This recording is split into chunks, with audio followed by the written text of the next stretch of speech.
We're going to be discussing the idea of the false binary. What an illusion of choice does, it establishes the baseline assumptions that nobody questions. This is part of the fifth generation warfare that we've talked about. Voting for the lesser of two evils is definitely an emotional, psychological trap that people are in. You're cheerleading for an insane ideology because you think you're winning. The role we have as media, how do we help everybody understand this is theater and you need to get back into the real world? If you're opposed to the agenda, you should oppose it regardless of who's selling it to you.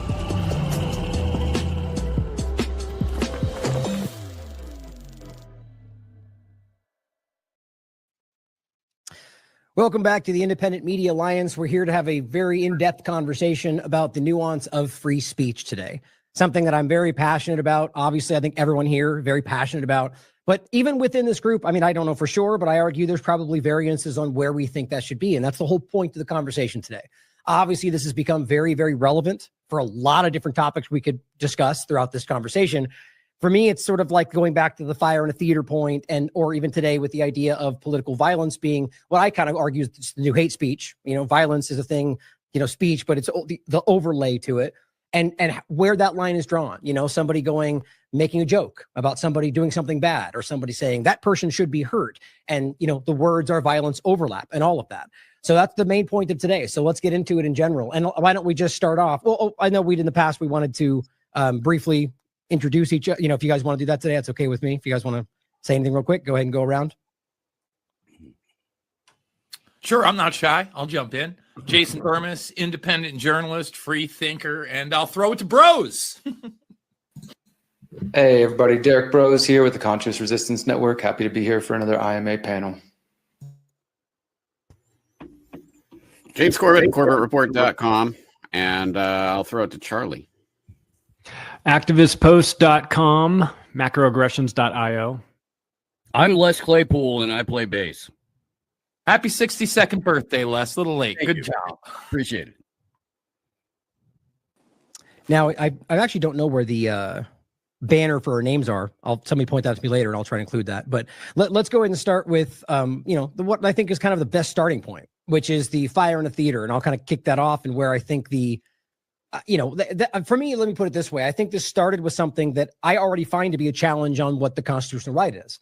And the idea that it became this kind of line that was drawn, which opened the door, the shoe in the door of the conversation of that allowance, you know, that words can be a problem in this circumstance, but then that becomes a nuance, right? And so I argue that no matter yelling, almost anything we should get into, but just saying fire in a theater could be an accident, could be deliberate. Maybe you actually thought it, you know, either way, that other people are responsible for their actions.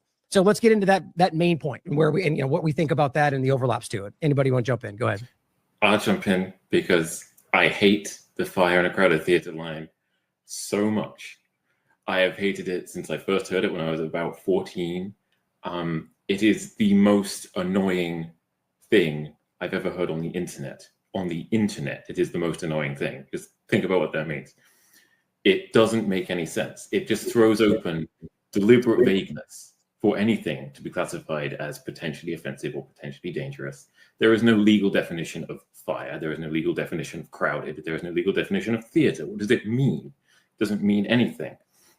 And it will be used a lot, and it is used a lot. They can just say Twitter is the public theater, and shouting fire is saying vaccines are dangerous and that kind of thing. It is deliberately vague to give people a tool they can use whenever they want to use it, and I hate it. So I want to kind of throw in where my line is, okay? And I'm a free speech absolutist. Now, I think the question is, where does speech become either criminal, in other words, prosecutable, or you have the right to take physical action against that speech? And my argument is this: unless somebody is directly threatening your life or others around you, okay, with force right there, you don't have the right to take force against them. I would say that the one exception, if that person is an authority figure who is directing others to take force against you. In other words, the general that is saying you need to go raid that or take that from that person, and it is unjust. Otherwise, I'm sorry, words are not violence. You can say the most despicable thing about another person, about another entity. You can call for an organization to be burnt to the ground. You know, you can literally say, I want this person dead. And if you are not directing people to do so, that may be abhorrent behavior. Okay. But to me, that does not cross the line. And quite frankly, has never really legally crossed the line. They have constantly tried to take this idea of speech, especially in a public forum, to incite violence and the causation so that they can criminalize that later. I think that is extremely dangerous. And obviously, what Kit just said about, you know, there is no legal definition of what a theater is and can that be a public square, has constantly been exploited in the rhetoric, not just in the last, 10 to 15 years of cancel culture, but I would argue, you go back to the war of terror post 9/11 times, and you had the same thing. I'll give just one really quick example. Michael Reagan, who was Ronald Reagan's son, had a right-wing neocon talk show. I actually ended up having him on twice on this program for his work with veterans, I think on Memorial Day each year. He called for me and Corey and Dylan, the three Loose Change filmmakers, to be shot in front of a firing squad.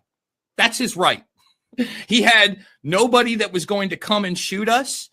He had no way to get, us to be arrested or into a trial. We hadn't broken any laws. If he wants to be an ignorant jackass and expose himself, I'm all for it. I don't like people hiding their speech. I don't like the term dog whistle or innuendo. Say what you feel. That's what we're supposed to do. Let's get a real bend on who these people are and combat that type of speech with better speech. And that will end my intro rant. Well, no, I mean, that's the whole point, is that you combat speech you don't like with more speech and better speech. You don't do it with a billy club or a bullet or any of that nonsense. In the last 5, maybe 7 years, the term stochastic terrorism has been floated over and over and over. And it's one of the most nonsensical phrases that has been injected into the Western lexicon in recent memory. If you're a violent person, you're going to do violent things. If you're a peaceful person, you're going to do peaceful things. Very rarely is speech going to be the thing that incites you to violent action. In most cases, it's violence being visited upon you first. And most people are reactionary. Most people don't wake up in the morning and go, I'm going to say the most insane, hateful crap I can come up with in order to provoke a reaction from people. There are bullies, sure, but 99 times out of 100, violence on the part of any individual is in reaction to what's been done. And so to claim, especially from the perspective of the state, that there are now phrases or words that we can't use because they may be violent, when in almost every case, the state itself is raining down violence upon people, is like literal violence, physical violence, whether it be bombs, bullets, whatever, limiting rights. It doesn't matter. The state is an inherent arbiter of violence, and they're the people that are trying to say, oh, well, maybe your words hurt, but our bullets are fine.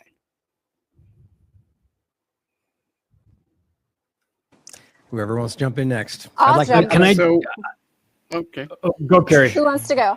I just want Carrie. to add on to, it seems like there's a bit of a sentiment, which I totally agree with, that the speech is not really the root of the problem. So I think with so many issues, whether it's speech or drugs or anything that people want to ban, the root of the problem is not the item in question. It's not the speech. It's not the drugs. It's not the guns. It's a much deeper, I'd say, spiritual sickness, emotional sickness, and trying to cordon speech or anything else off under force, under, bans or whatever else, whatever government authority is invoked. It never really addresses the root problem. And I think the same is true of speech.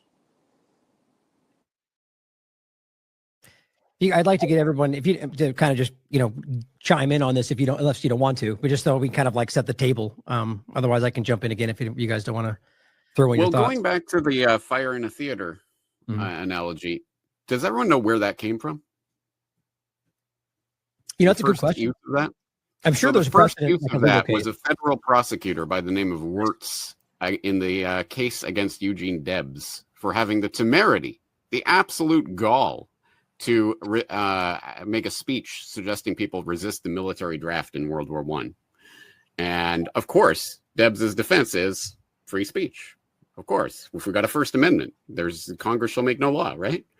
And so the federal prosecutor said, yes, of course, there's the First Amendment and free speech. But what about if somebody is yelling fire in a crowded theater? That was the first ever use of that analogy. And it was then picked up by Oliver Wendell Holmes, who argued in the Schneck case in 1918, which was, again, prosecuting people for having the temerity to hand out flyers suggesting that they should resist the military draft in World War I. That, again, you can't yell fire in a crowded theater. That's where that analogy comes from. And I think that explains exactly what that analogy has always been about and what it has always been aimed at, which is suppressing political dissent. And James, as always, why you're such a welcome part of this team. And that's such a James Corbett addition to all that. I mean, that's fantastic overlap to understand that it comes from something that was not even about the actual threat, right? That's the real crux of that. But I have more thoughts, but go ahead. If anybody else wants to give their kind of overlay. Well, no, just to build on James's point real quick. Sorry, Charlie, I'll throw it to you. But this is the sort of the justification for the Espionage Act that has limited the ability for journalists to report on real things that are happening in real time ever since 1918. Charlie, go ahead. Sorry, I didn't mean to cut you off. A place where these words are actually going to hurt us is in the designation of domestic terrorist. If you're using it to classify somebody like that, now we're talking about something totally different, where this level of speech in this current iteration post Patriot Act America, where Antifa is being labeled as a domestic terrorist organization. Now all of a sudden somebody starts going around calling you a domestic terrorist. That's a little bit more than just an insult. It might be a legal designation that could get you killed. So this is something that I think we need to take into account moving forward, that given the world that we live in, and of course the right is enthusiastically cheerleading the Antifa stuff without having the ability to comprehend 2 steps ahead that it'll be turned on them eventually at some point. But this is where the language and the words might actually be violence. You know how the left is always going on about words or violence and things like that. Well, if you get labeled a domestic terrorist operating in the homeland on the battlefield, that's more than just an insult. That might get you black bagged. Well, I would just say this, though, Charlie. I refer to a lot of bad people as gangsters, which they are. I called, Joe Biden Joey B for years before he had dementia. And you could argue that if I'm calling them a gangster, then you could invoke a RICO case against them. Or, in the laws of the streets, he could be taken out by another quote unquote gangster. I would be just very careful about what regular citizens are trying to designate. Now, if you're a government official or you're somebody in power in that arena of law enforcement, and that can actually be taken against you, okay. But let me say this. I also think that you have the right in the society, even though it is overly used, to sue that person for defamation. If there's somebody in that public arena and that gains traction that you are, in fact, a quote-unquote domestic terrorist, I would hope that you could get them on libel, the same way that they got, libel case for that 16-year-old kid in the MAGA hat who had a drum beat against him, and all of a sudden everybody was calling that kid a white supremacist, right? So, listen, I hate the language. I hate the designate. I think it's totally and completely insane that you would label any group a domestic terrorist organization, especially one as quote-unquote loosely affiliated as Antifa is. I was covering the anti-fascists back in 2008, 2009 at the G20 when it was the black bloc. And, back then, I didn't like people wearing masks. I still don't. It was one of the things that I thought was abhorrent in the whole COVID 1984 nightmare. I, again, feel like if you believe in your speech, you believe in your cause, let it show. Get out there. At the same time, you have the right to wear that mask.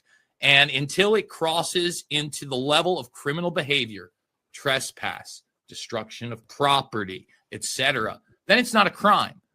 And by the way, those crimes are not terrorism, right? We have laws on the books. When I was in D.C. A few weeks ago to host that event, I went over to the George Washington Masonic Memorial because it had been somewhere that was really interesting to me. I'd been in the past. They had a big thing for Albert Pike in the corner. And I mentioned to the guy, I said, hey, what do you think about the Pike statue that was ripped down and Trump talking about it going back up? Now, I'm not for ripping down statues. I'm not for Albert Pike. At the same time, I don't think people did that.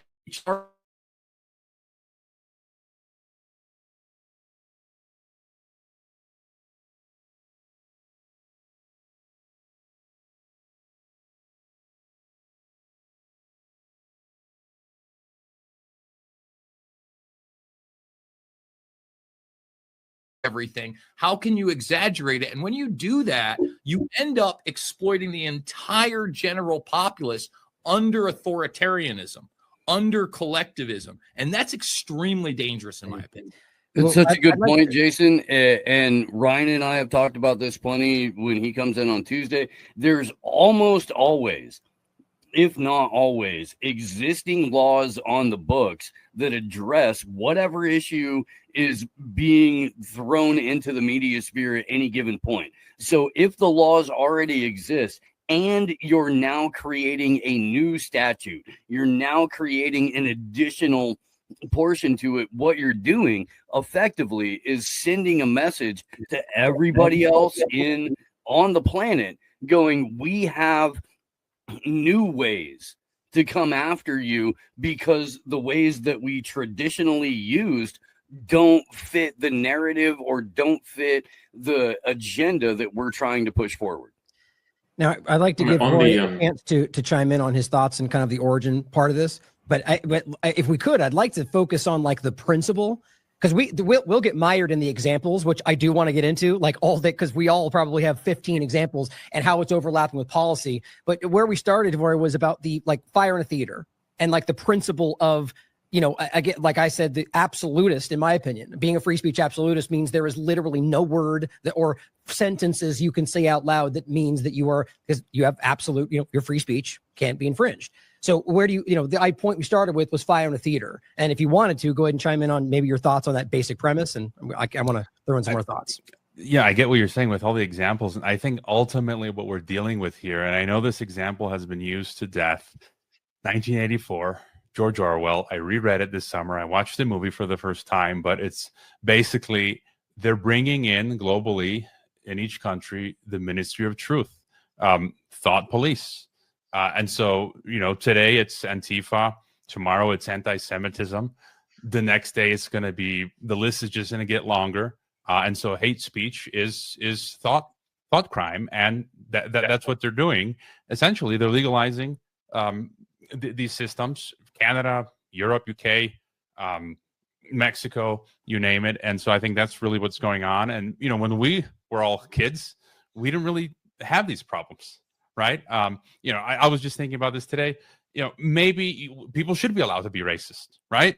But maybe there is that one exception of death threats. Who wants to be dealing with death threats? But I think ultimately what we're really dealing with here is the installation of the Ministry of Truth writ large. Boy, you live in Mexico. All of your neighbors are racist. Hilariously, casually racist. It's okay. So I'd like to throw in I'm glad we can. It sounds like most of us have a pretty similar standpoint, and if you feel that there is like even say like a death threat, Like, it's going beyond fire in a theater. I'd like to flesh that out too. Like, again, I argue that we should go as far back in the print, like to the principle, which is that there are no, like, and this is where I even argue a lot of Americans probably disagree. And that's why it'd be great to have somebody on that might even want to argue that like the Constitution is outdated and we should change it, which I disagree with. But that the argument is that if I say, go kill that person, it would be the person's responsibility who acted it out. But like Jason brought up an excellent point, from that all the way down to something that's more benign. The reality that how this got manipulated was the argument that the government should get involved. Because the point is, as he points out, there's a legal process through which you can sue somebody for doing like something like that. And it's always to the discretion of the judge. Now, it could be obviously overturned if it's a ridiculous ruling, but judges can quite literally rule pretty much any way they want at the end of the day. And they could argue fire in a theater. You could argue as the theater owner, that guy said this and it destroyed my business. You probably win that. But the case is for the government to step in and say, you're not allowed to say that because that might do some harm. Like that's where, where that line I think needs to go back to. And so again, I think it's all speech. If absolutist or just what free speech means, I argue it should be every single possible variation of that.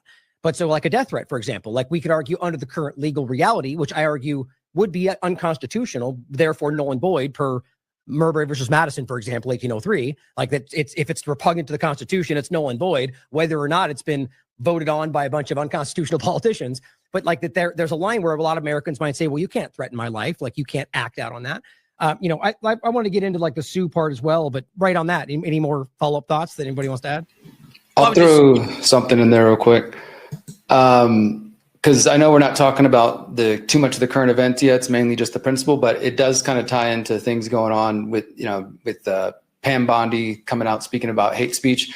I just wanted to mention that when she was talking about hate speech, which a bunch of people on the right, thankfully actually were calling out over on Twitter, on Elon's platform, she got a community note where people added some context and they linked to a Supreme Court case where the Supreme Court ruled that it is legal to justify or celebrate violence or to advocate or teach the duty, necessity, or propriety of violence, but not incitement to imminent violence, such as telling a mob with weapons to kill somebody. So even under what's constitutionally legally allowed, some level of calls for violence is considered constitutionally protected speech. And that's interesting because at least if I'm not very versed in the case, but the argument sounds like you're there and saying, go get them, and they all run out and go do something. Now that's the line right there. It says like, so if there's a mob of people with weapons and they're about to lynch somebody, you say, do it, then that's the line according to the Supreme Court. That's a perfect example because so I'm going to be airing it very hard on the side of the principle, but like myself right now, I'm going, well, yeah, like you could make a legal argument that person would be involved with that violence. But see, this is where that line gets blurred. And so I argue today, even with something like that, because of the way the government is abusing these things, the only way to fight it is to err on the side of the principle, and then who committed violence will be charged for that violence. The crime. This is why Charles Manson got put in prison, right? He didn't do any violence himself, but according to the state, he orchestrated, encouraged, and then provoked and ordered the violence. So that in and of itself should be viewed as a free speech case, as opposed to any sort of actual physical crime, murder, anything like that. It became a conspiracy to commit, and that's how the court system entraps other people. But it's a very, very fuzzy area. I don't know if anybody has any thoughts about that in particular, but that's the thing that popped into my head immediately. Well, that's great. It's a rabbit hole we don't necessarily need to go down right now, but the Charles Manson case was from the CIA all the way down to discredit the hippie anti-war movement anyway. So right. But that's a really interesting overlap as well, though, right? So conspiracy to any number of things is arguably, that is a crime, right? But there might be a line where that would overlap, like you're saying, to abuse that to go after somebody for speech. But if you are planning a violent act and then people carry it out, like that's a very different situation. But these are all really great examples to bring these things to mind about why we should be having this conversation. Because right now, we can go in wherever we want. I just wanted to really get that principal point out there of all the different examples, because let's get into them. The millions of different ways we could overlap this with Charlie Kirk and all this been happening, and the objectively obvious hypocritical stances of people that were 30 seconds ago screaming "Now shall not be infringed" and now are making similar cases. Well, there's one thing I don't think that we've really covered when we're talking about death threats, and that's domestic abuse, right? Like, how many boyfriends, ex-husbands have said, I'm going to effing kill you, bitch, or this and that, and then gone and done it, or went and beat that person. It, you know, I've seen vice versa, violence or not on that level. And I'm just going to say that the legal system is such where you could probably get arrested if the person takes the phone call or has it on videotape and it's a direct death threat, direct threat of physical violence. But otherwise, it's extremely difficult.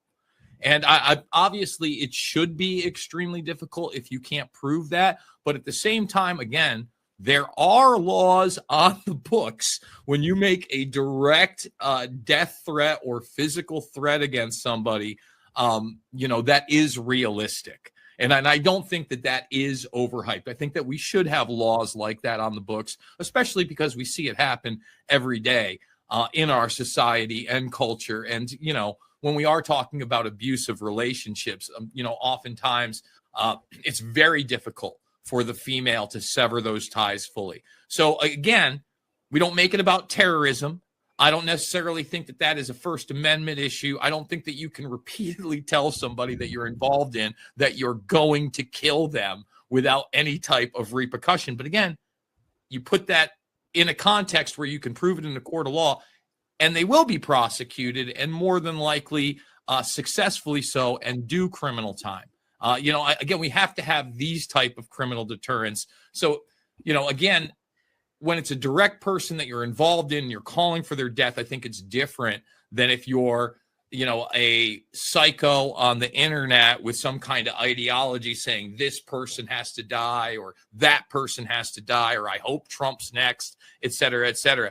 As much as I don't like hearing those things, I think that that's a different thing from a direct threat to somebody that you know. And so who gets to decide? You know, like just logically, I mean, I agree with you. Like, I'm legally arguing we shouldn't be doing that, but I agree with you in the logical sense, because that seems like somebody threatening somebody. But what if they're joking? What if they, you know, how do you prove intent in that regard if you just basically have them saying that? That's my, and the government will inevitably and already is using those kind of nuances to drive in more restriction. So with that reality, again, my argument is that we err on the principle. And if he breaks the law, you charge him, event your evidence. If not, then you don't charge him because there was no crime. The moment we create the crime for words is where we lose our way. That's kind of my stance today.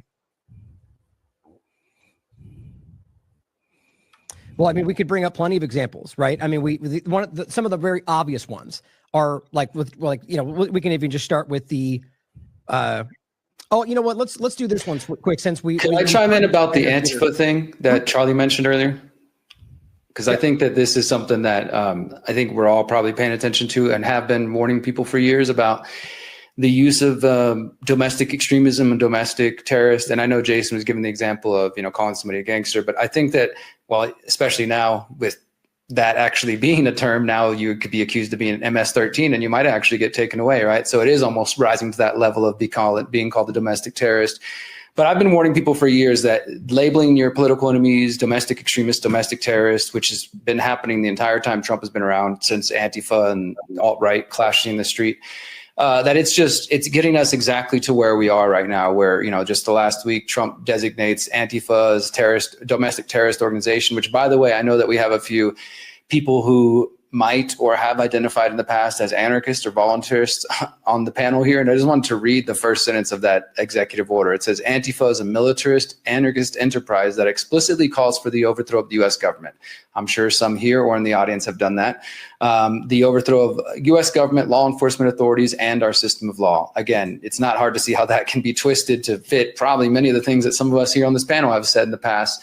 And I think that's really what I worry about. Obviously, the Antifa thing itself is problematic and labeling people domestic terrorists, but it's that combined with the free speech conversation we're having here, and then how words like that are like anarchist, et cetera, are being thrown around that really does, I think, worry me. Not that it's anything unexpected, but I do think we are now entering that territory where it's not just the left using, you know, hate speech and stuff like that, but now the right has kind of find their angle of how in the post Charlie Kirk assassination, they want to use that to target people. And I just think that is, it's taken us all the places we've known for years it was going, and it's not going to end up good if people really embrace this. So I just want to kind of implore anybody out there in the audience or in our collective audiences to do what you can in your virtual spaces and in your real world human spaces to discourage that as much as possible. When you meet people who are talking like that, really try to bring it back to a sense of normalcy and help people understand why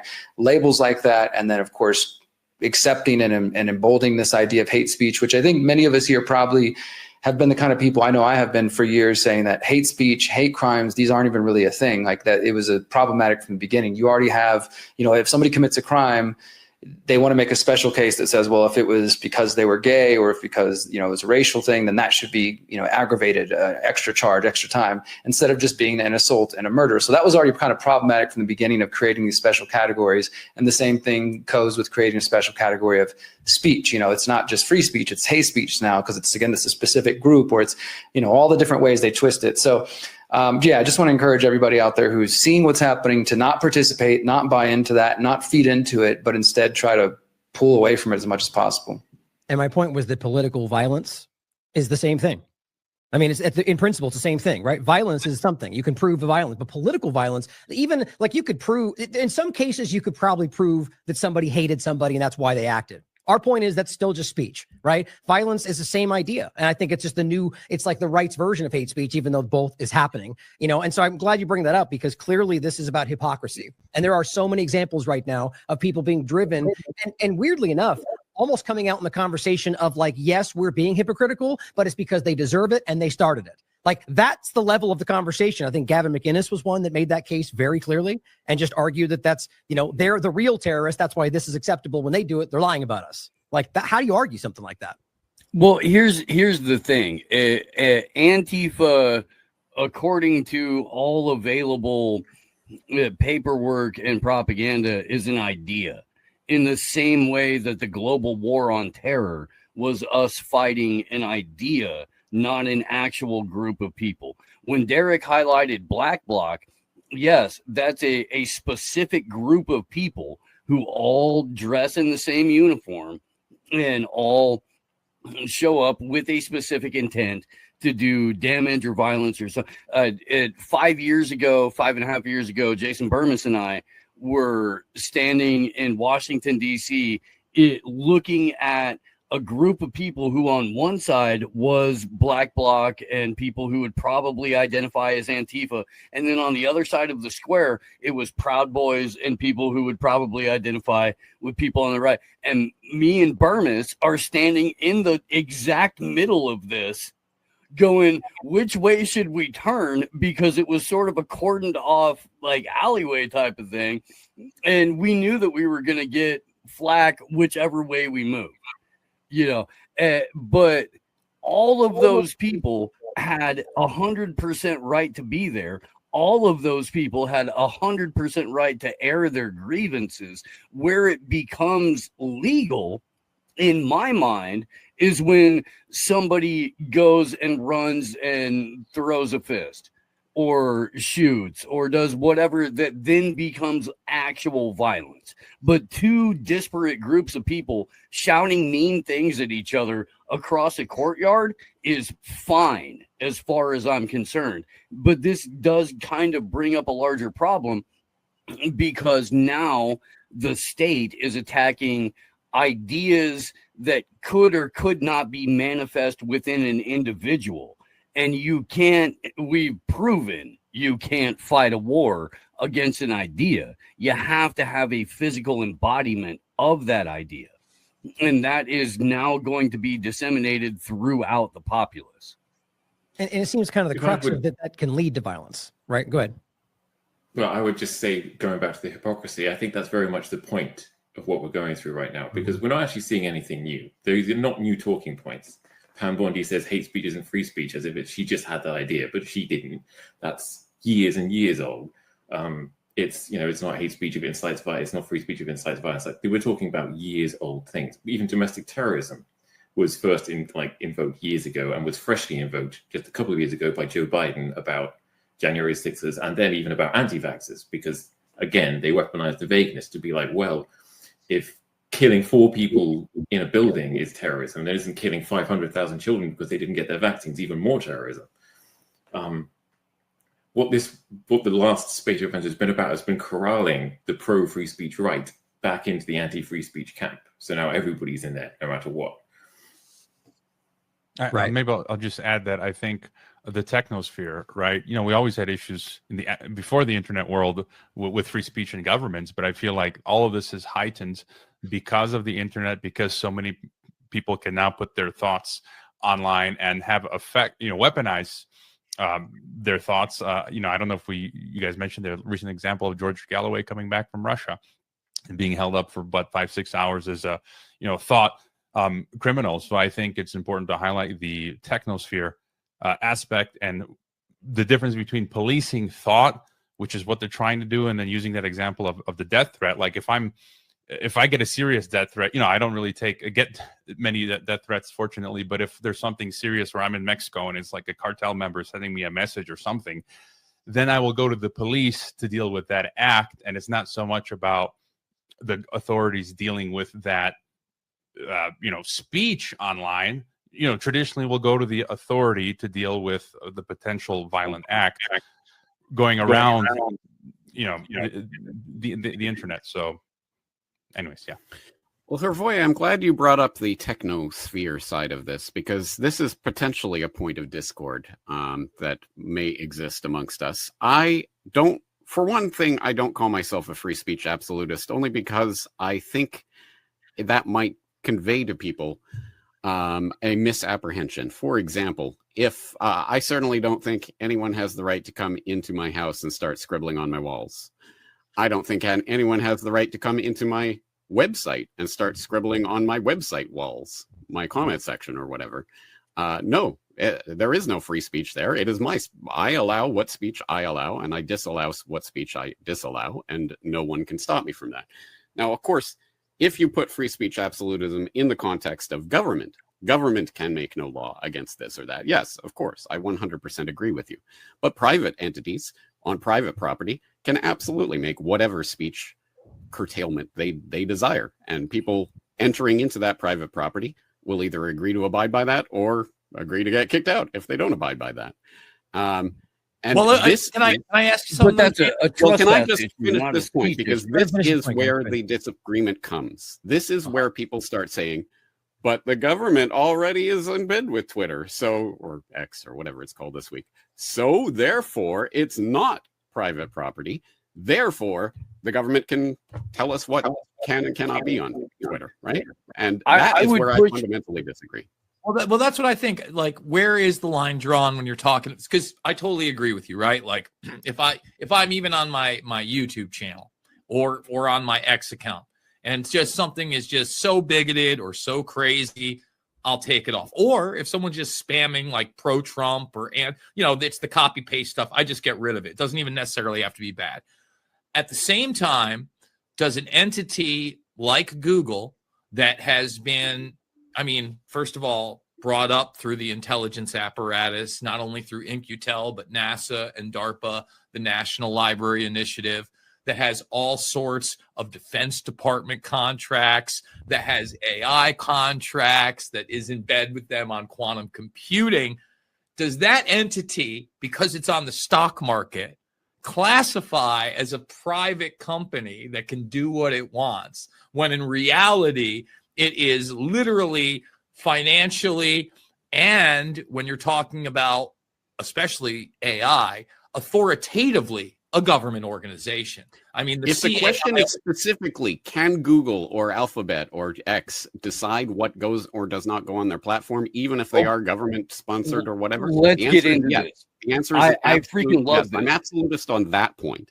They can decide what goes on their platform, even if they are government entities, because we have the right to not go on their platforms. That is our choice. They are private entities. We do not have to be giving our information and everything over to Google to allow, they're trying to censor my channel. So the only possible solution is to create a government platform that's going to decide and arbitrate and say, no, YouTube, you can't ban James Corbett, or you can ban this person, or you can't ban this person, and there's going to be some sort of government adjudication of each person getting banned or not. No, thank you. Okay, but Corbett, here's the thing. What we're ultimately talking about is a Third Amendment issue, okay? Because Google and all of these other massive tech platforms aren't private entities. They're public private entities, and they all have seed funding from the state. And the Third Amendment says you have the right to not be forced to quarter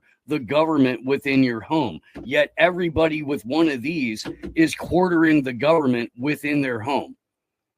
This is a fundamental issue that I think people really could rally around, because the government, the state, their soldiers, their minions, everybody has whatever device you're on, that entity in your home. You're not, maybe you're volunteering to do it in terms of purchasing it, but you don't know that as the consumer.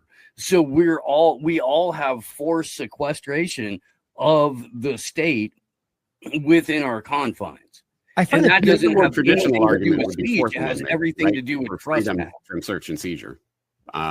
However, I see what you're saying, and I don't disagree with that necessarily. But I'm in Japan. I'm Canadian, so none of that applies to me. Let me say something really quickly on that. I think this is a really interesting point, because I mean, that's a little bit of a stretch, but there's some logic there. But I think it's like, I kind of actually take issue with the idea of conflating the idea of that digital space with our home. But it's more of like almost feels like the government's argument. But I get where you're going with that. Like, what's a router?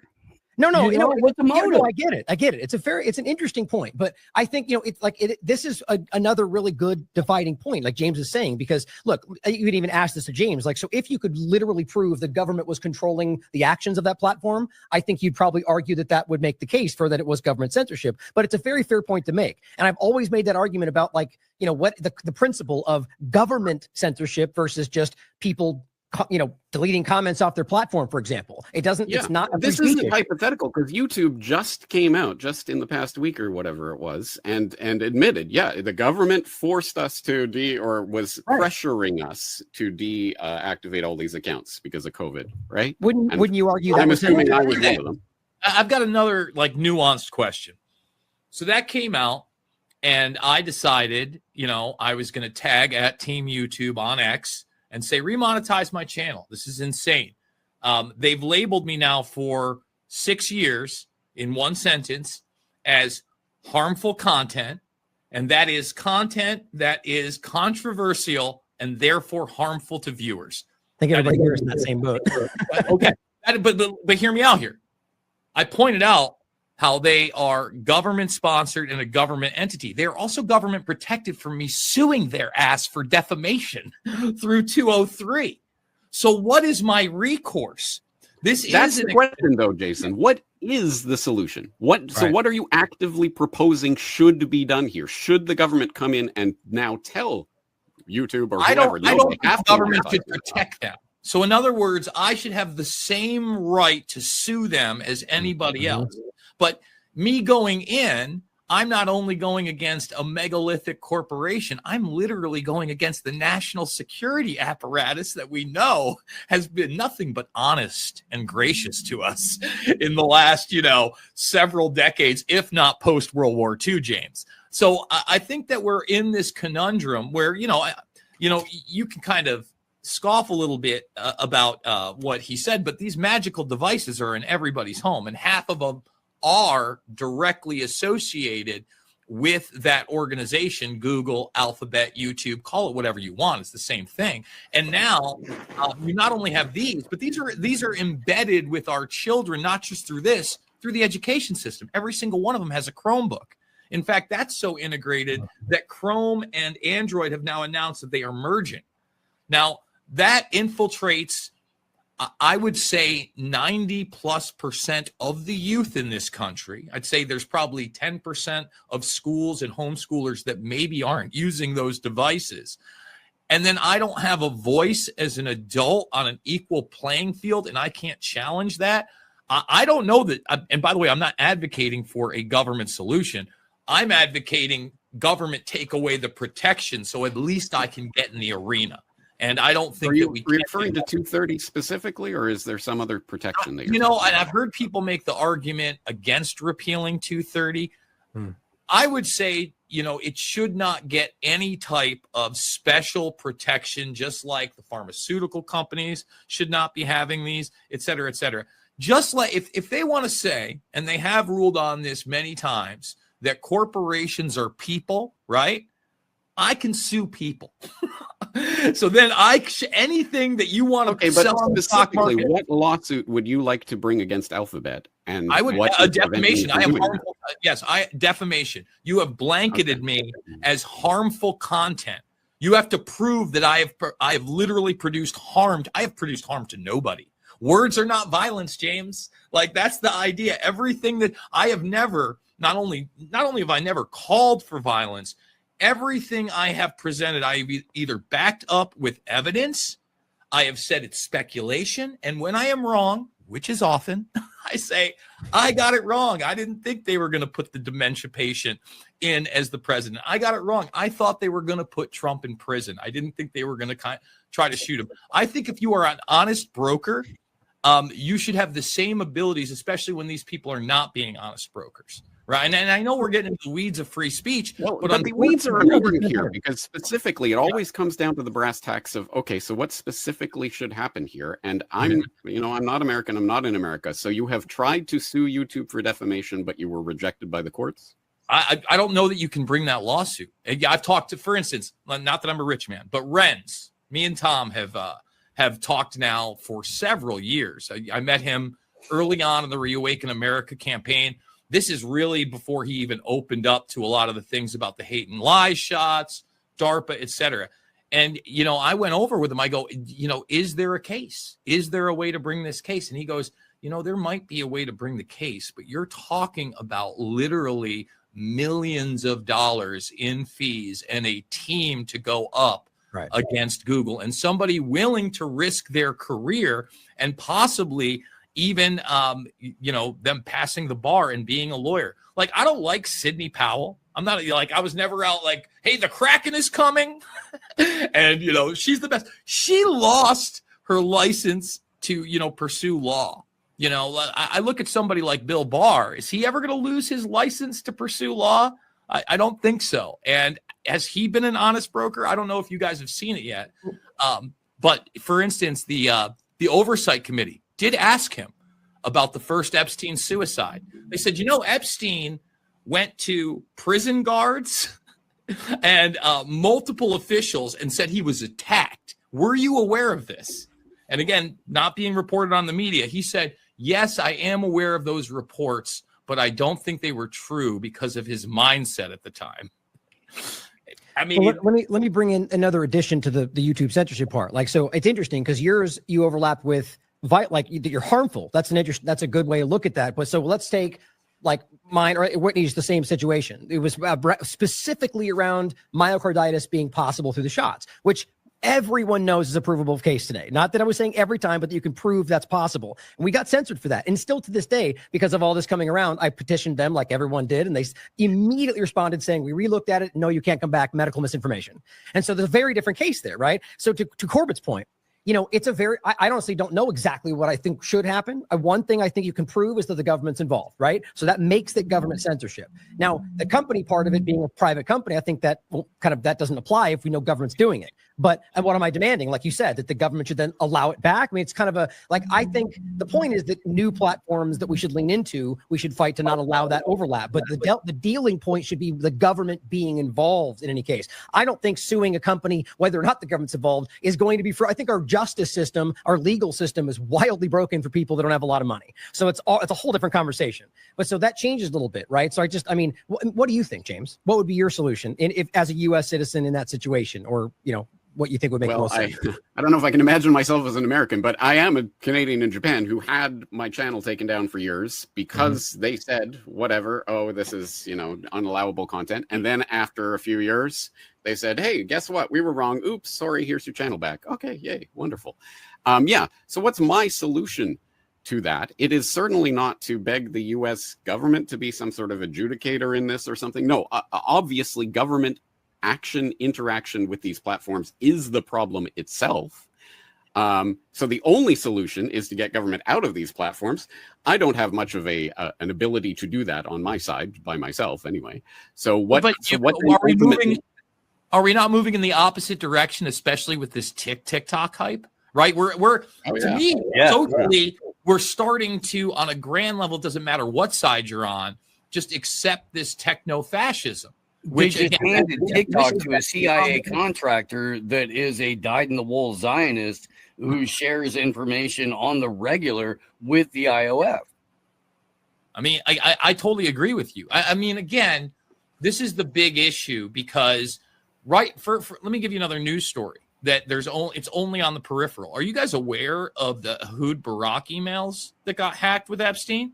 I mean, it's almost nowhere. I haven't even been able to find the raw files. I'm reading other reports on it, but it's proving that, again, Epstein was very, very involved in international relations, especially with Israel and the Middle East, brokering these deals. And as I've argued before, remember, Ehud Barak wasn't just the prime minister. He was the defense minister. This guy's an arms dealer. Everybody's wondering where his money came from. Really quick, Jason, the additional point to that, and I'll go right back to you, is that this was Ryan Grimm and Dropsite News had a really great article about this. Yes, I read it. For the Mongolia point, was Epstein facilitating Israel's startup nation pop-up companies that they literally use as front companies that they admitted to 60 Minutes after the pager attack, right? That's a really big deal. That's the infiltration. Go ahead. I just want to make sure that. I'm glad you made that point because, again, it's this layer and facade of government. I still have gotten no answers, and I'm shame on me. But even most of the alternative media not digging into the signature reduction program that never went away. Right? I mean, we all know that this intelligence network, I guess we'll call it, because signature reduction is not an official name. They refer to it as an art form. It's been going on for literally 15 years with no hearings, no oversight from the Senate, no oversight from the Intelligence Committee. And they admit there are 60,000 of these people online and in person. That's 4 years ago. And they're embedded in the biggest companies. So you're telling me they're not embedded in Google, X, Meta, TikTok, of course, just like they're embedded in Raytheon, Lockheed Martin, just like they're embedded in BlackRock. They're embedded in all these goddamn things. Okay. And, Palantir is another extension of that. You know this. I think that's one of the big issues with this free speech idea is that we are so far down that techno-fascistic rabbit hole. What is a private company? What is the government? And have we had any type of actual criminal accountability at high levels on either in my lifetime? And I'm a 46-year-old man. Haven't seen much. I guess that's the real point here. I don't know that we're going to go in the direction of actual free speech unless we're able to get some type of criminal accountability for this type of behavior for individuals that are doing it. And I think Epstein is one of those individuals, but we never got a criminal trial. We never fleshed anything out. It's still, I think if we did, we would have actual insight to some of these people and people would demand that. But I haven't seen us get there. We haven't even really gotten to a trial where those ideas are explored.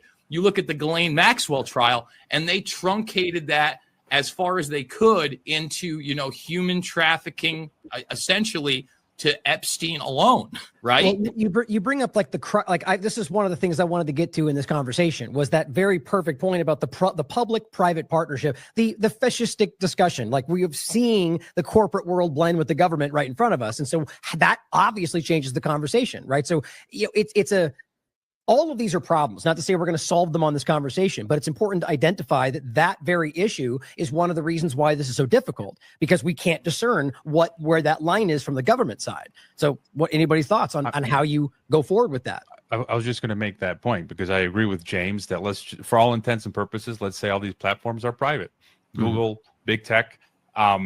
But what happens? Okay, they take you down from Google. You go to Microsoft, they take you down. You go to that, anywhere there's nowhere to go. And even if you have your own website, Google delists you, and so nobody can see you.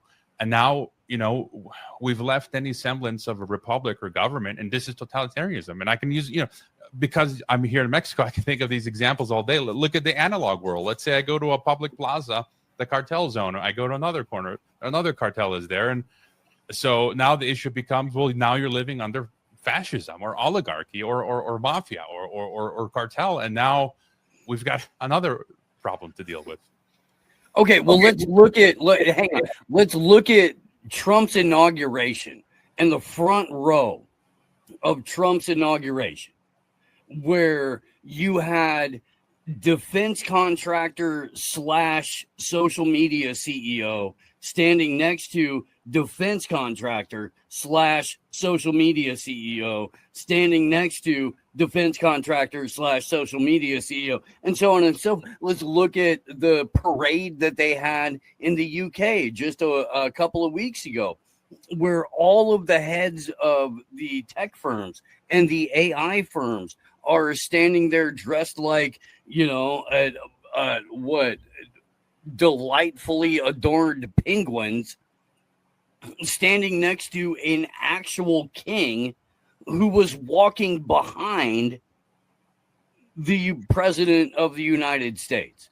This is the Anglo-American establishment in its full force. So there's in terms of social media, and maybe I could get some pushback on this. God, I hope I could. But there's no difference between the heads of social media companies, in my mind, and the state. Carrie, do you have tell me I'm wrong. Well, I've been wanting to say something that's kind of adjacently related, but I think is quite important to consider. You mentioned his inauguration. We're talking about, well, should the government be involved? And I wanted to bring up an executive order that Trump had shortly after he was inaugurated that all of the MAGA crowd and the free speech absolutists were very excited about, because it was basically saying the government's not going to censor social media anymore. By my executive order, I'm ordering all of these agencies to stay out of it. They can't do it. But when I read that order, I found it very interesting because they refer to constitutionally protected speech. So in theory, this is forget I said that part just now. Before I mention that, in theory, wow, Donald Trump is getting the government out of censoring social media. But that's a huge caveat. When you look at the speech they're now saying is unacceptable, they would probably argue that anti-Semitic speech, which could just be criticizing the government of Israel, is not constitutionally protected. So that's I wouldn't even call it a backdoor. That is a front door to continue censoring the internet under the guise of no longer censoring the internet, because they use the term constitutionally protected. And who decides? Well, people in government, they decide whether or not it's constitutional. So I don't have a specific reply to what you're saying, because I've been censored by potentially that public-private partnership. If Derek were on the call, he was censored with the anti-media as well. And as far as we can tell, it seems like the Atlantic Council was involved. Right. But where I to this day, I don't know where to draw that line, because, it's still a private company. I believe that. And I think that is especially important because we're talking about the extent of this corporate public, if Facebook and Google and all these companies are government entities because they got funding from the government, or there's a revolving door, what company isn't in this day and age? And that's a broader conversation, but it's all of these things are enmeshed. So it's like, if everything is fascism, corporatism is nothing fascism, corporatism within the paradigm we're living in. I don't have the answer, but those are the things that are crossing my mind. Well, I think it's interesting. Sorry, just to jump on the constitutionally protected speech thing. I mean, they're taking away the right to due process now, arguing that people who aren't citizens don't get the right to due process. So people who aren't citizens, I suppose, also don't get the right to free speech. They haven't actually said that, but it is implied. There was a recent ruling, by the way. They just came out and argued that was unconstitutional. Keep going. I just think that's important to what you're saying. The fact that done anyway. Okay. It was just a quick appendix. That's important to think about, though. There's a House ruled recently, or it hasn't. It's not official yet, but that ultimately they're trying to stop Rubio from being able to remove citizens or censor them based on speech, as well as in regard to Trump, using that around protesters like Khalil and Ozturk and so on. So there is some pushback, but the thing is, I think everyone here is principled. And I think that's why this is difficult, because they're creating a line or an absence of one where we want to make sure we're doing it, within our principles, and it's not definable. So it makes that very difficult. So this is why I argue that the only real answer is to err back err to the principle as far as you can. And so let me make this case about, this is the clip overlapping Bondi saying hate speech and Charlie Kirk. And I think the point to talk about here is that the issue right now is that you have a lot of people who are out there who either don't understand constitutionally, which I think is actually one of the largest constitutional ignorance in this country, or people that know and don't care who are professing to care about free speech, but will ignore that the moment it suits their interest. And so again, it's not, it's about, I think it's individual actions that make the big difference here. But just a quick opening part so we can set that. Speech, and then there's hate speech. And there is no place, especially now, especially after what happened to Charlie in our society. My position is that even hate speech should be completely and totally allowed in our country. The most disgusting speech should absolutely be protected. Now he goes on and makes a bigger case, but just to put that out there, so there's thoughts on that. It's important because it's hard. We're in a situation where we're trying to have a conversation about the core point when 50% of the conversation out there we don't even agree on what that looks like or where that line should be drawn or what free speech means. So, well, let me tell you a place where I think the line was drawn in the wrong place. And I don't know what Kirk's position was on it before he died. In fact, I'd like to dig it up. But, again, Trump just signed an executive order saying you can't burn an American flag. Excuse me? That is insane. First of all, that's been shot down by the Supreme Court again and again, and rightfully so. And it needs to be again. I'll say this again. If it is your property and you are not destroying something else from someone there, if you are not disruptive in a public arena, and if you are, if you're disruptive in a public arena, if they want to get you for something like that, great. There should be no law saying I can't do something with my property I own, even if it is a quote unquote symbol of this country. That is the wrong direction.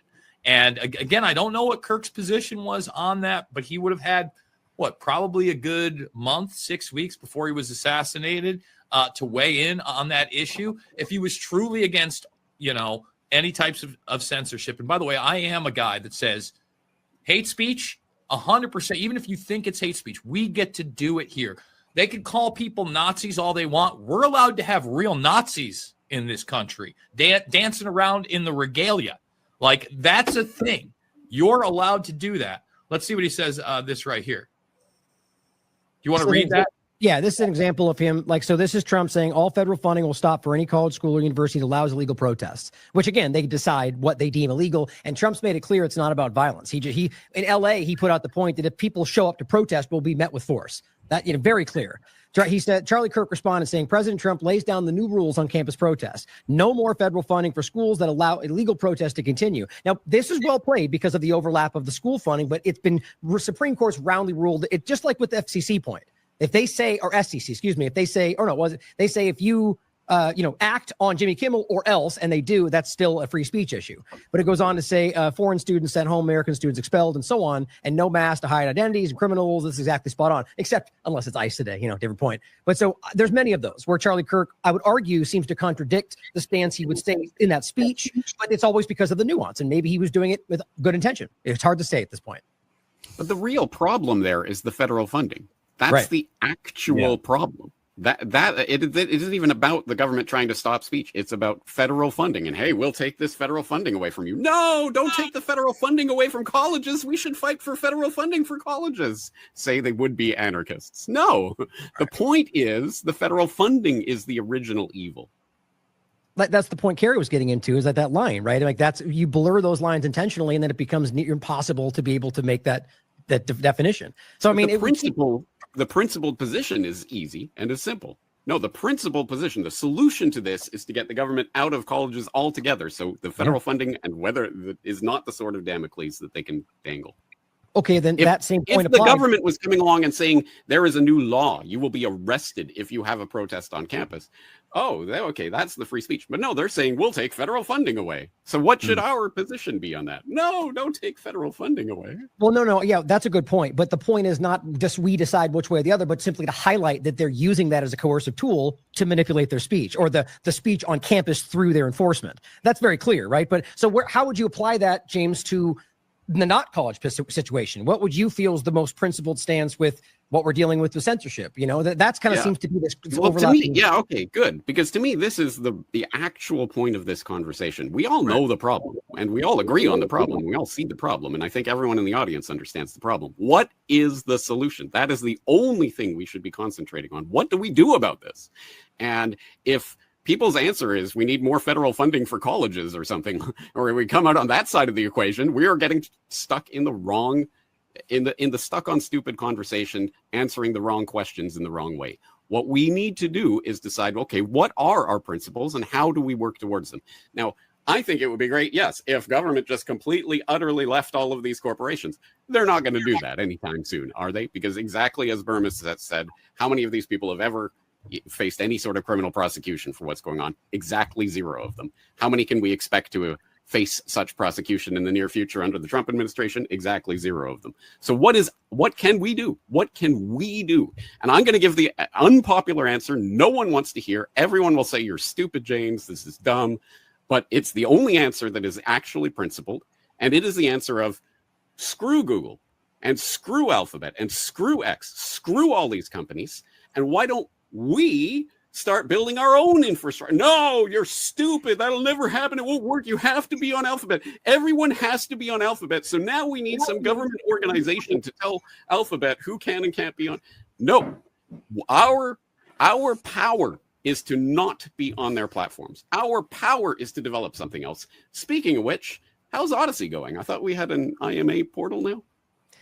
Oh, well, on that note, it's just the updates in the group chat they're giving us is just that it's still working out bugs and so on. You know, when I update people, I simply say, I've been in this position, funny enough, with Super U in the past, where that exact problem was trying to be addressed, of a new platform, building the infrastructure, where Peter put in about $1 million to build multiple places, then he mysteriously died. That's the actual story, by the way. But, you know, and not to say I don't agree with you entirely, by the way, James, but there's a lot more, obviously, of things are outside the legal reality that governments and powerful people actively do. But so the interesting thing is the government aspect in what you're saying, right? Which is that, like in that situation, what we're all talking about, the government, I think, is where you have to look for accountability. And like we do with everything else, like we need to hold them accountable, because the company, there's clearly fault and there's clearly dishonesty. But if you're a corporation and you're competing with other companies that are getting government one-ups, you're going to probably do the same thing. Like, so that you can argue government companies are not necessarily the issue in all of that, but the government that's doing that. So how do we hold the government accountable for creating the situations? And that's the only action we really have, to be honest, outside of what you're saying, James, which I do agree with. But that's going to take a while if it happens, if we get momentum. So how do we hold the government accountable for knowingly coercing companies to do so? I think there is mechanisms there. What do you guys think? I think you got to win in the court of public opinion first. I agree. And I think a great example of that is James Corbett, and the fact that he just had Ron Johnson on there talking about these documentaries that were set. You just got to keep kicking and screaming on every platform that's available. Let me give you an example. I don't know that we're going to win in actual court.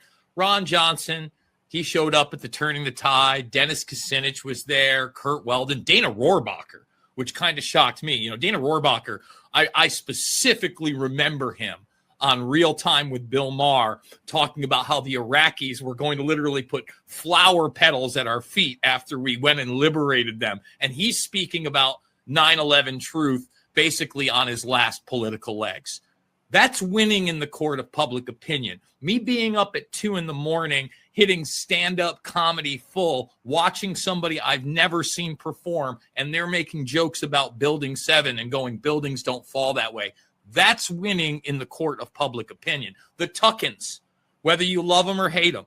And I think he got like the first 10 minutes of that 5-part series completely wrong, and even like propped up John Antisev, the FBI handler that literally handled Ahmad Salam, who built the bomb that exploded in 93. Got it wrong.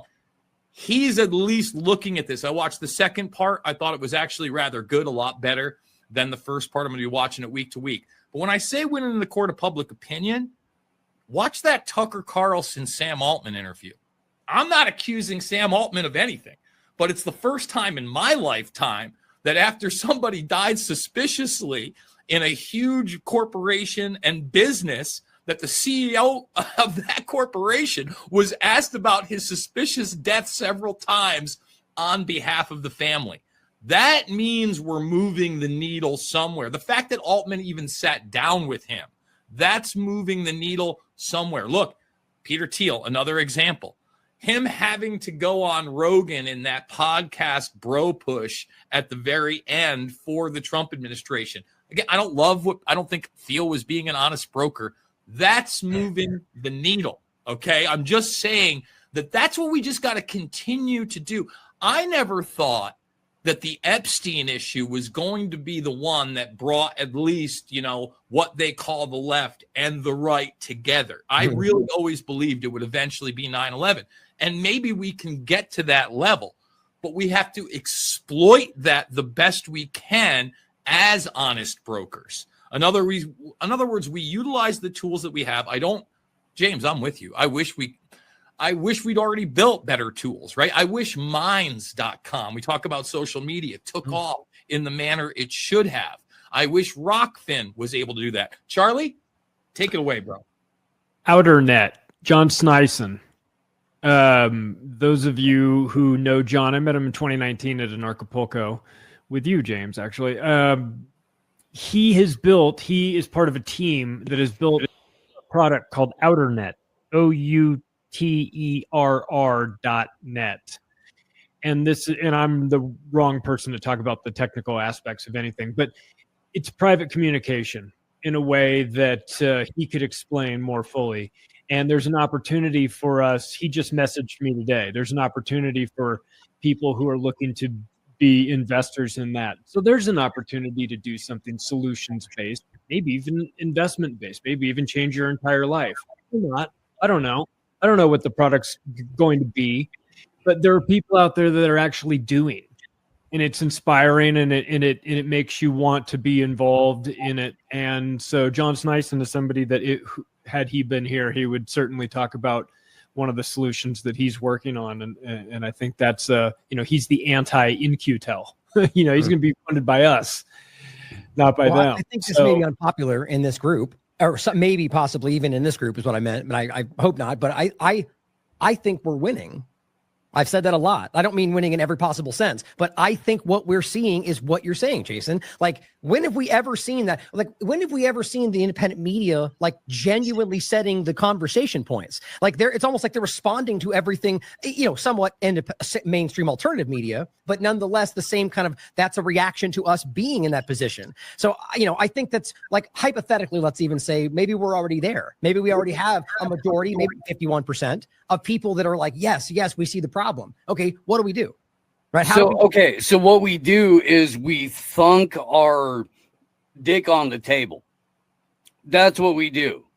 And I'm sorry to say it so crudely, but sometimes you just gotta put it down, and you have to go.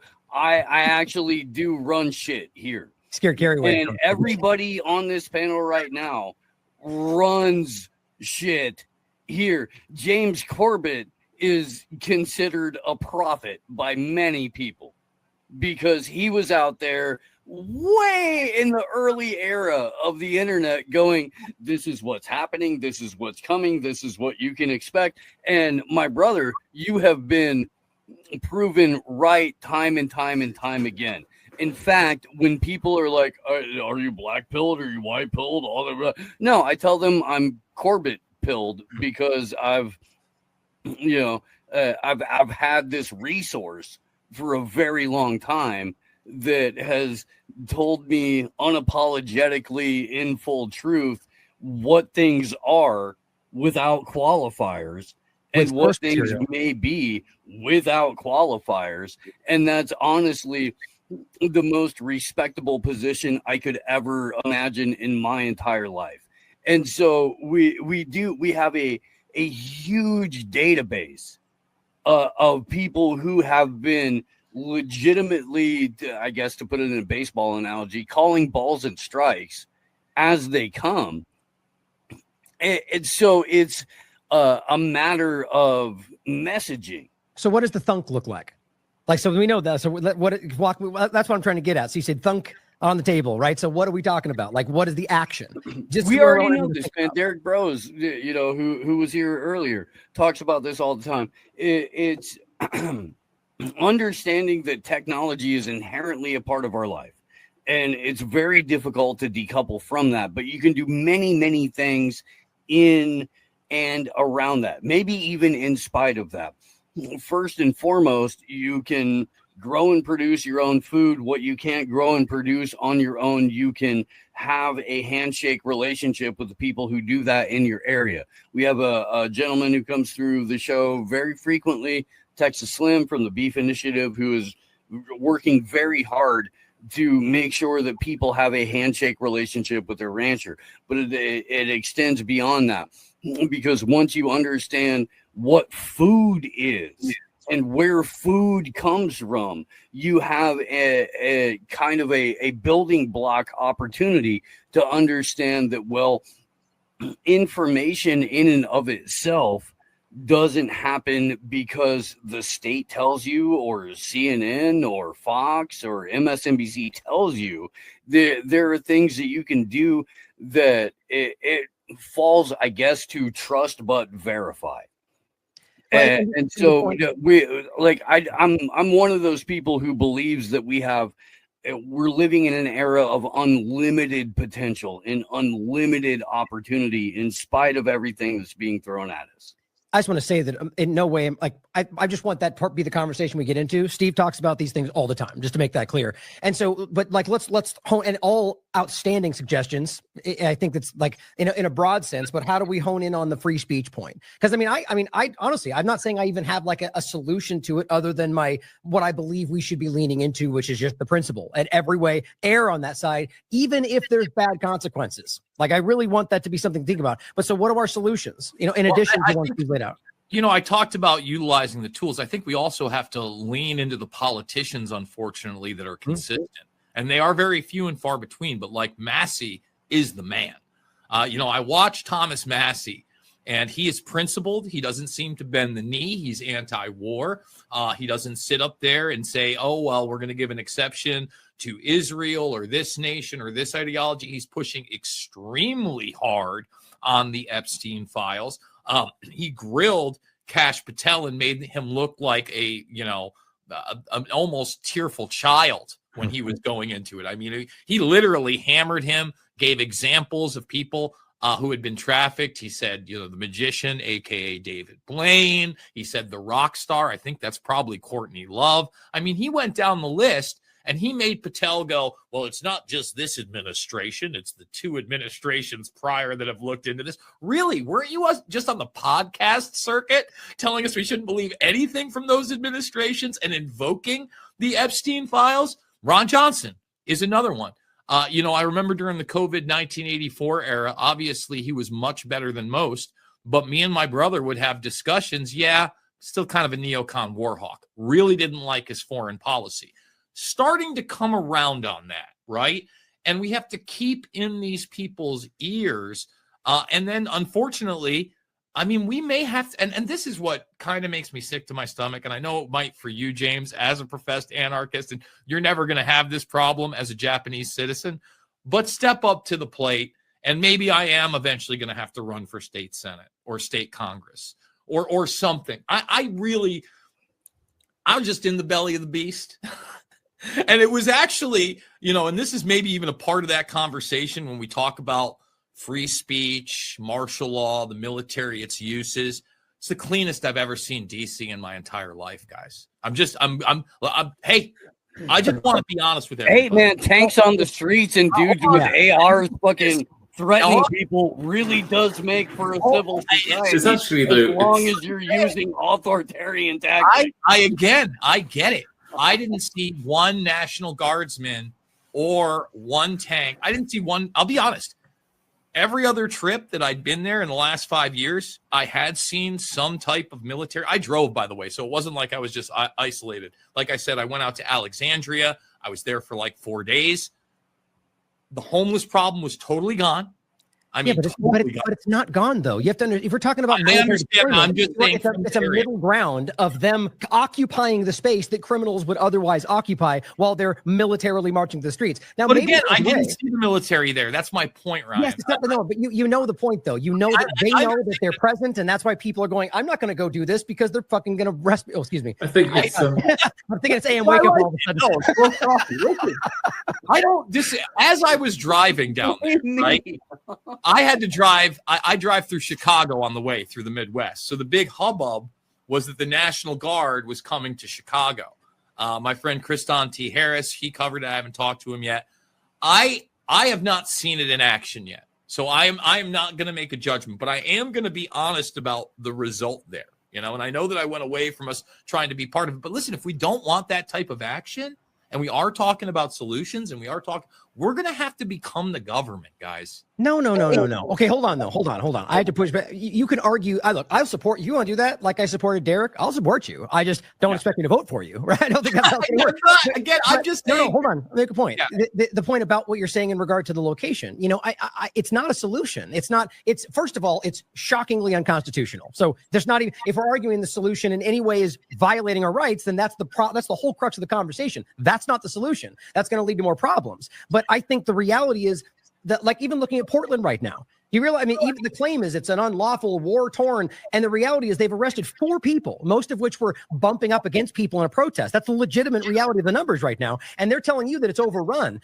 So that's military in the streets, in the water. So Washington, D.C. was a military deployment, and whether or not they're marching through now, the reality is they're well aware. Like I all simply argued, like I think it's obvious, once they officially move on, people will go back. Maybe it does decrease the crime. I'm not going to deny that, but it still does not mean that the cure was worse than the solution or the problem. That's always that idea. But I think that it will probably go back to much of what it was before once they realize the enforcement's out of the way. But it's wrong either way, in my opinion. I mean, it possibly could. I'm just showing the results there. One of the other things that I did notice, and this is just going to be like kind of far off. I've never seen more Muslims. Practicing Muslims in DC in my life. And I know that a lot of people have seen the stuff in Europe, etc. I only say that because this is the first time in my life. I went to 2 Walmarts, one in the heart of DC and one in Alexandria. And I kid you not, first of all, not that whitest person in the place. And it wasn't Hispanics or Mexicans. It was literally Arabs speaking Arabic. I mean, the vast majority of the people that were working there were women in hijabs. So, I don't know where we are going to be as a culture. I do know that in those type of cultures, they accept more authoritarianism, and I'm not advocating. Okay, this is a very dangerous conversation. Right? Look, we are on dangerous conversation. Right. You have every right. No, I'm not saying like you should stop. We should flesh this out. What I'm saying is that's a very what you just laid out there. First of all, I don't think being a Muslim or Arab or speaking Arabic in any way is against the law or unconstitutional. And so whether or not there's a lot of Muslims is that's what's being used right now to frame somehow that we're being overtaken and all, which I understand the reality of weaponized migration. My point in this regard, when I see Loomer, for example, my personal opinion, and this is back to the free speech. I believe, my opinion, that she's acting for the interest of a foreign government, at the very least, not an American interest, just my opinion. So I'm arguing, look, do I see her do this every day? Do I feel her using her free speech in order to manipulate us? 100%. Will I still defend her right to use that free speech? 100%. So when you get into the problem of like, we have I don't know the problem. Last point, then you can talk the fleshing out of the Muslim conversation and saying we're seeing Muslims everywhere and saying that's overtaking us. I've never been one of those people. This last sentence, and you can go. When they break the law, right? If we have somebody breaking the law, then make your case, charge them for something, or like we said, a conspiracy to commit a crime, right? But this argument, and I'm not saying you're doing this, but that's what it felt like, is that I've never seen more Muslims. It feels like we're trying to argue that them being present is in and of itself the problem. I can't agree with that. So let me say that's not the, like, I'll give you an example. There's a huge Muslim contingent in Michigan, which I go to and go through a ton. I'd say it's different in DC because it is the epicenter of geopolitics. And normally when I'm in DC or in the surrounding areas, there is a mix, but there's so many embassies around, right? There's not one culture that I see dominant other than American culture in most cases. I see French people, German people, and on the streets, still the same thing. I'm just saying I have never seen that concentration of Muslims in that political arena and area. And I'm not saying I even know what it means. I'm not one of those guys that is warning about radical Islam, or I think that's the next attack. But I will say this, it'd certainly be a lot easier to blame radical Islam if something happens in that area and you have a higher population density there. Well, this is a problem reaction solution scenario. Yeah, that's what I'm saying. That Jason's describing. 100%. It is.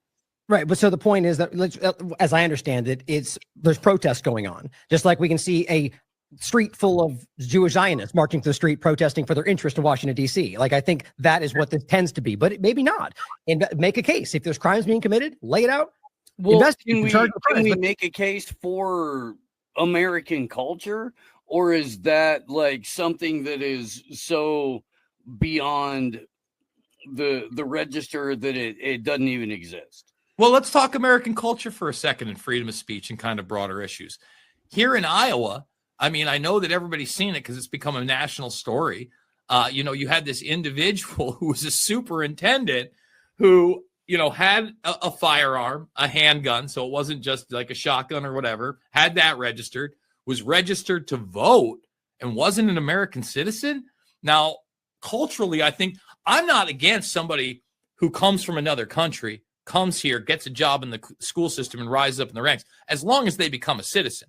Like, I would think that if you are bringing in someone from another country, say it could be a specialized class on that region, we have these different cultural studies, maybe a different language, etc. I just don't know how we have a system now that we're taking foreigners and they get all the rights of a citizen and a job in our educational system. See, culturally, that to me is an issue. Had that person gone through the process of becoming a citizen and, and I'm not even saying we should be pledging our allegiance to a flag or anything like that, but I am kind of a fan of the Constitution. It's illegal for someone to vote without being a citizen, period. So if that's possible, that's against the law. That's what I'm saying. They're saying he literally had been voting. He was a registered Democrat. We should prove that. It would be a crime if they did. The problem, again, we'll see what happens, but he has resigned now from that position. I don't know that the charges have gone away. It seems like he is going to be deported on top of it. But I think that, again, when he's talking about Americana, when we are talking about free speech, right? Well, we're always talking about influence campaigns, at least the government is. Oh, Russian influence and the Chinese influence and da-da-da-da-da.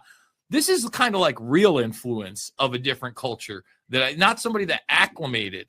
But let's make a quick point about this. The reality, the constitutional literacy of understanding that literally everybody in this country has constitutional rights, whether or not they're an illegal alien, whether or not they're a Visa card holder, green card holder. So again, it seems like it's important to understand this. So the only issue is that they're there and that they're a different culture and that they're speaking a different language because they have constitutional and they rights. haven't pledged allegiance to our ideal set at its core, which I think is free speech, like I said. Right. I mean, I'm trying to understand the point of the criticism here, because if we live in a country with freedom of religion, look, and I'll be clear, we're taking kind of a hard turn here, but I'm aware of the very real ways these things can be abused and that there are very real issues from Israel, from Saudi Arabia, from China. Like, the reality of this, the issue though, is that we live in a country with freedom of religion, freedom of speech, at least we tell ourselves that. And so when they break the law, this is where this becomes a problem, but everything else becomes hyperbole. But right? do you think it should be legal for somebody like that to become not even just a superintendent, but a principal? Let's say, the head of an educational organization in this country for American citizens. I think bare minimum, if you're going to be the director of that, again, you're on a teaching visa. I get it. If you're teaching a language, if you're the head of that, I want you to be an American citizen. I do. I really do. Like, I want you to be part of the process. Doesn't mean you have to vote, but you should absolutely have, the right to vote. And again, I'm not saying you have to be born here either. The thing that gets me is, how is this person able to do all those things? If that's provable, by the way. What's that? Well, because you just said we didn't verify that, but the point is still that if he did, that's a fair question, right? Like, that's my question when we're talking about children. Because again, how are we supposed to embed the ideas of freedom of speech, of individual person and property, if the person that's literally in charge of educating our children isn't down with that ideal set? We don't know what his opinions are, but I think it comes to a legal issue of today, right? Is that against the law? I just to speak up for the now 50% of the panel that isn't actually American. And you've got your imperialist mindsets going on here. This is kind of breaking away from the free speech topic, but I would suggest that, unfortunately, the American system, you're talking about America and Israel, and I'm afraid that, in my view, in the next few years, that is going to collapse and be replaced by something else. And this is all part of that. Yeah.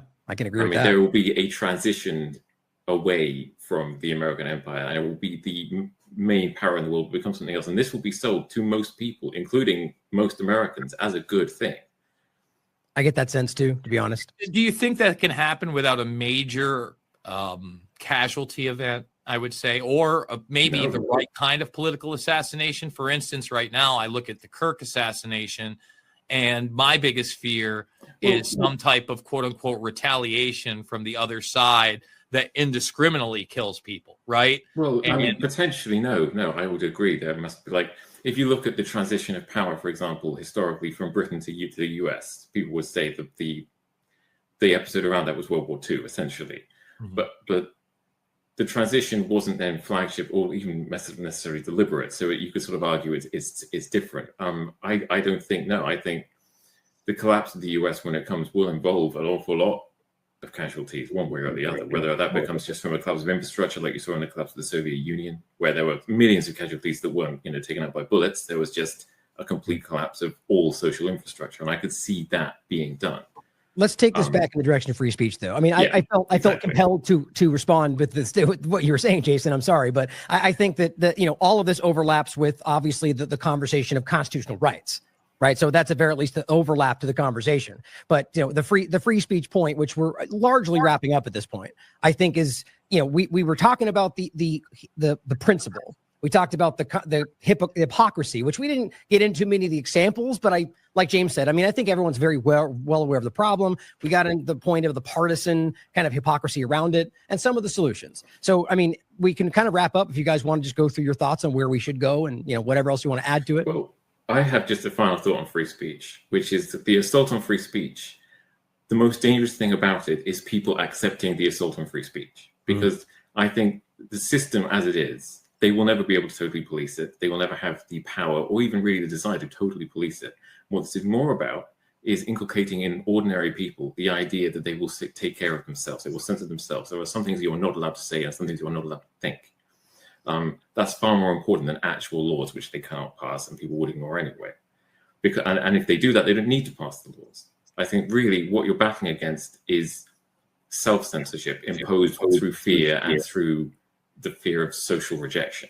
I think that's much more important. And that's why they target it in these ways. They do left-wing free speech, right-wing free speech, and they trust on people's tribalism to keep that separate. Maybe Can you please write an article about that? Because that's such an important point. I 100% agree with what you're saying there. I've written like 50 articles about that over the years. It just comes right up. One specifically said, James, here's that article about that thing. And then I'll republish it at Activist Post. But no, can I just echo what you're saying there? Because 100% the point of this is the point of even the media covering with every single, oh, look, the British police just knocked on someone's door over a tweet. The incessant coverage of this is to embed in the minds of the public two things. One, you're going to get the police called on you if you say anything naughty. And two, also to embed the idea in people's minds. Well, when we take over the government, we can do this to our enemies, thus normalizing it. So it's that double-pronged approach. And we need the third alternative way. We need to be 100% constructing our own communities, but also, as Jason says, out there ringing the bell, putting the word out, because as Ryan says quite rightly, it is having an effect. We are having an effect, and I actually think of it slightly differently. I don't think we are winning. Like this is some battle that's going back and forth. I think the power has always been ours. The power is ours. And when we recognize that and understand that and take that back into our own sovereignty and claim that and act within that power that we have, I think we're unstoppable.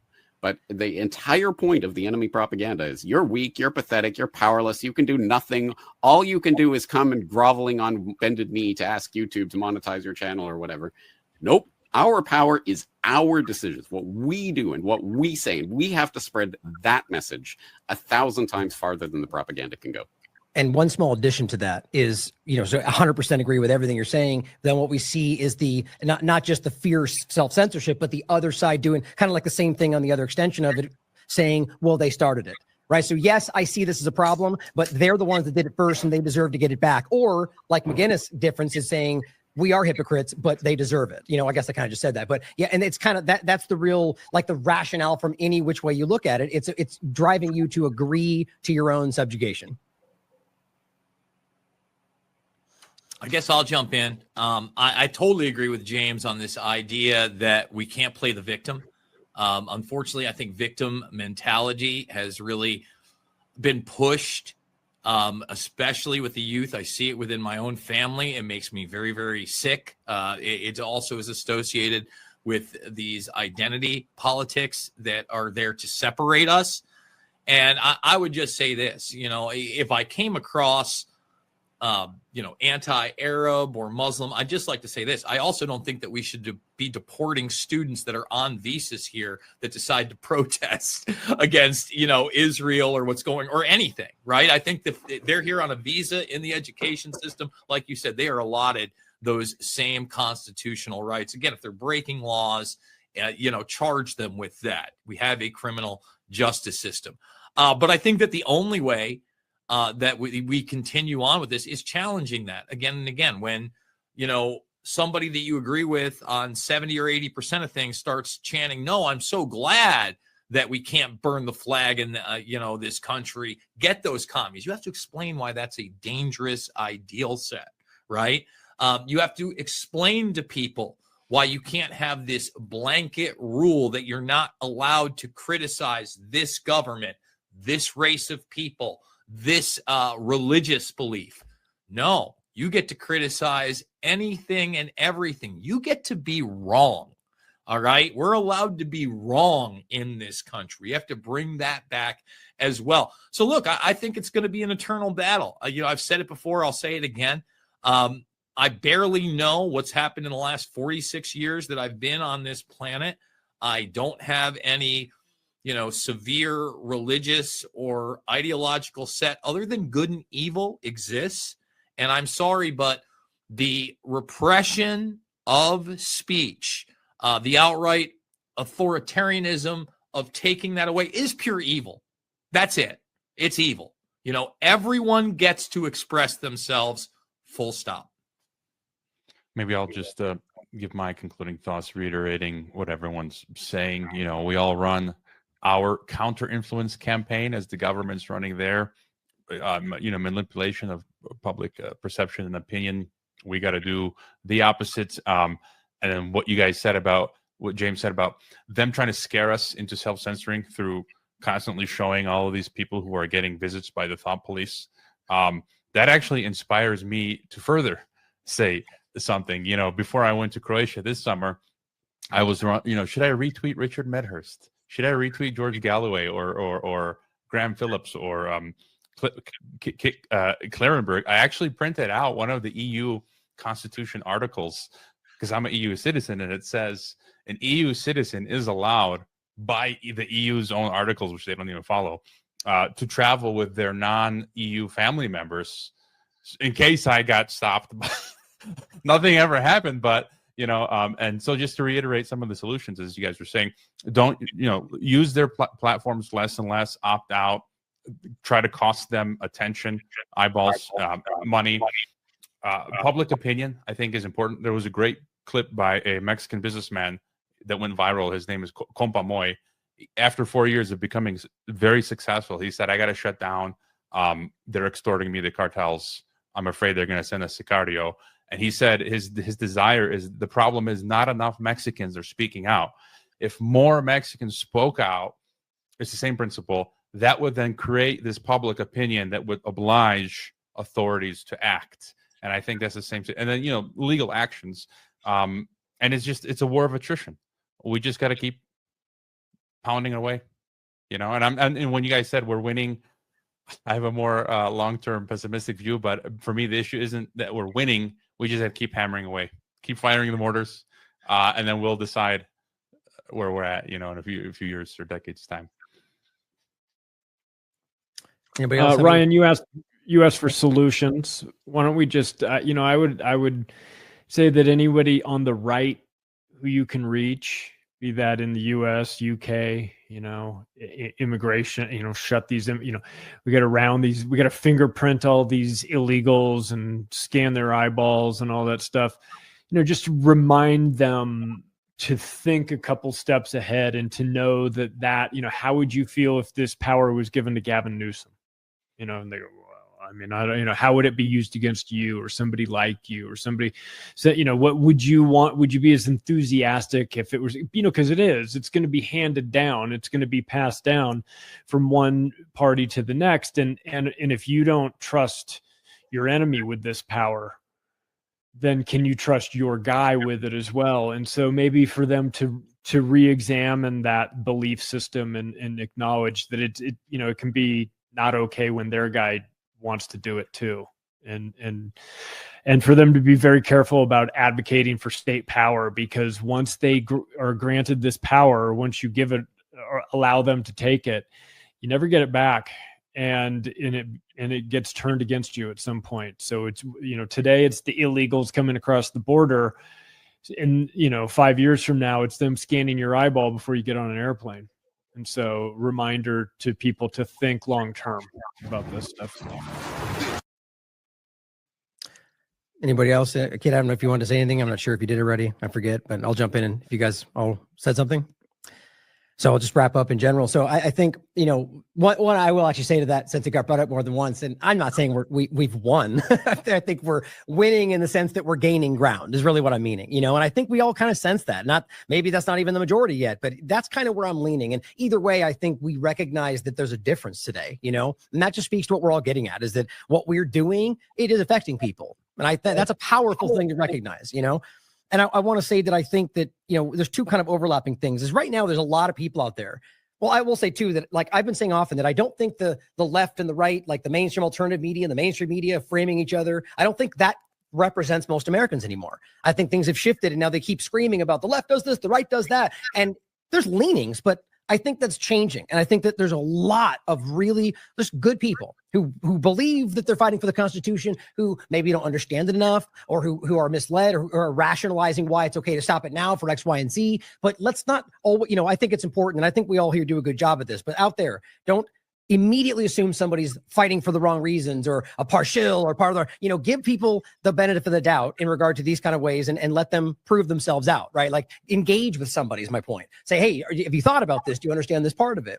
And I'll say that it's important in that case to really understand that in this country, we're not given constitutional rights, right? And we all talk about this here, right? That these are things that are inherent, God-given. Both terms are used. So whether you're religious or not, right? The idea is that these are things that when this was originally outlined, the idea was this is something that human beings have inherently, but we can only enforce this within these boundaries. So hopefully other people in the world will ultimately take this same kind of mindset on. And if you read the documentation, it's very clear. And so the reality is that these are things that the government could never take away, but they can fail to respect them.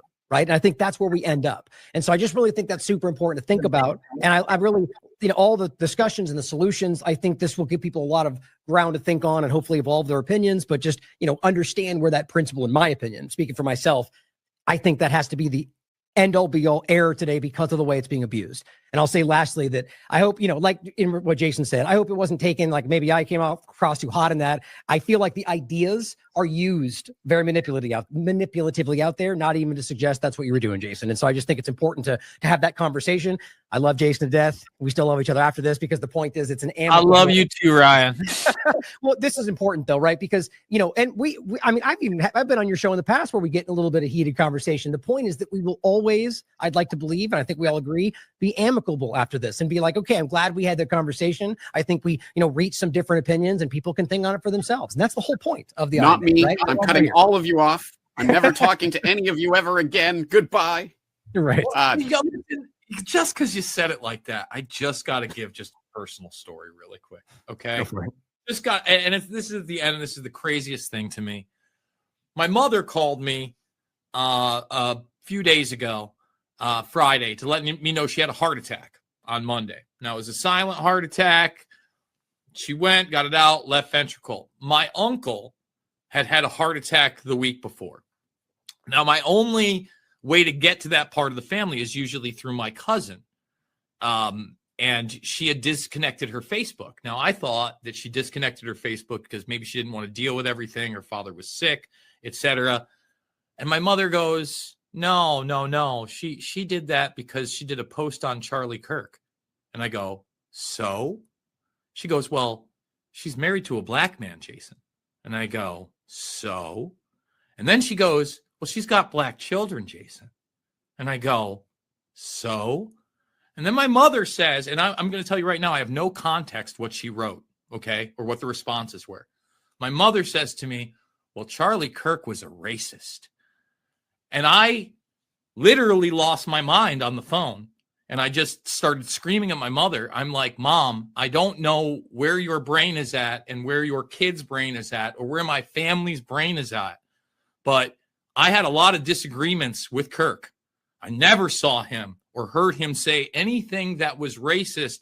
And I often, my brother called me basically right after he got shot, before he was announced dead. He was worried because Tucker Carlson was actually supposed to be at the event and be presenting, and I was going to be introducing him. He wanted me to be okay. And I just thought to myself, not only back to that Reagan thing, but how many people would have cheered 20 years ago if I got my head blown off in public, for speaking out against 9/11? How many would cheer now? I had people in the chat literally saying, here's to you catching a bullet like Charlie. And it really disturbs me that kind of poison has infiltrated my family's mindset, that somebody that, whether you disagreed with them or not, was willing to have the conversation was somehow inherently racist. I hope we can get beyond that. Sorry, I had to jump in. No. I think that's important. And especially since the whole idea is that I will even add on top of that those people, on my point, would have the right to say that. And that may be that may be contentious, and because there was no crime outside of that idea, but that, you may feel threatened, and that maybe you can sue them. And I think that gives a little bit of a final point on where we might discuss that. And I'll even add to the points that I think it's a subjective point anyway, right? What we always talk about, he can say whatever he wants. Some people thought what he said was racist. Like even the DEI point they point to, you could argue that there's a level of racism there, but I argue his point is about the DEI point and hiring not the person who has the best for the job. So it becomes a very nuanced thing. The whole point is that he can say whatever he wants, and the idea is that we have a right to listen or not. And that's kind of the crux of the point at the end of the day. And I hope we can think about where that line should be and how that being open allows the government to take that action that I think we all disagree with, right? So anybody else, any final thoughts? All right, we'll leave it there for today. I appreciate everybody's time, and I really enjoyed the conversation. Plenty more to come. And as always, question everything. Come to your own conclusions. Stay vigilant.